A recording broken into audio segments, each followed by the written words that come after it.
اور پیغمبر نے ان سے کہا کہ ان کی یعنی طالوت کی بادشاہی کی نشانی یہ ہے کہ تمہارے پاس وہ صندوق آئے گا جس کو فرشتے اٹھائے ہوئے ہوں گے.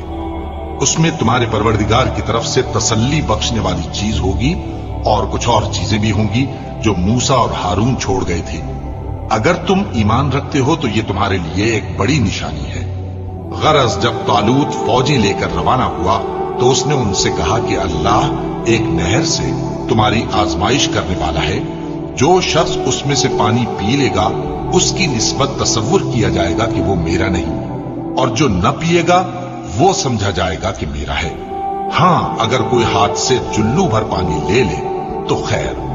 جب وہ لوگ نہر پر پہنچے تو چند آدمیوں کے سوا سب نے پانی پی لیا. پھر جب طالوت اور مومن لوگ جو اس کے ساتھ تھے نہر کے پار ہو گئے تو کہنے لگے کہ آج ہم میں جالوت اور اس کے لشکر سے مقابلہ کرنے کی طاقت نہیں.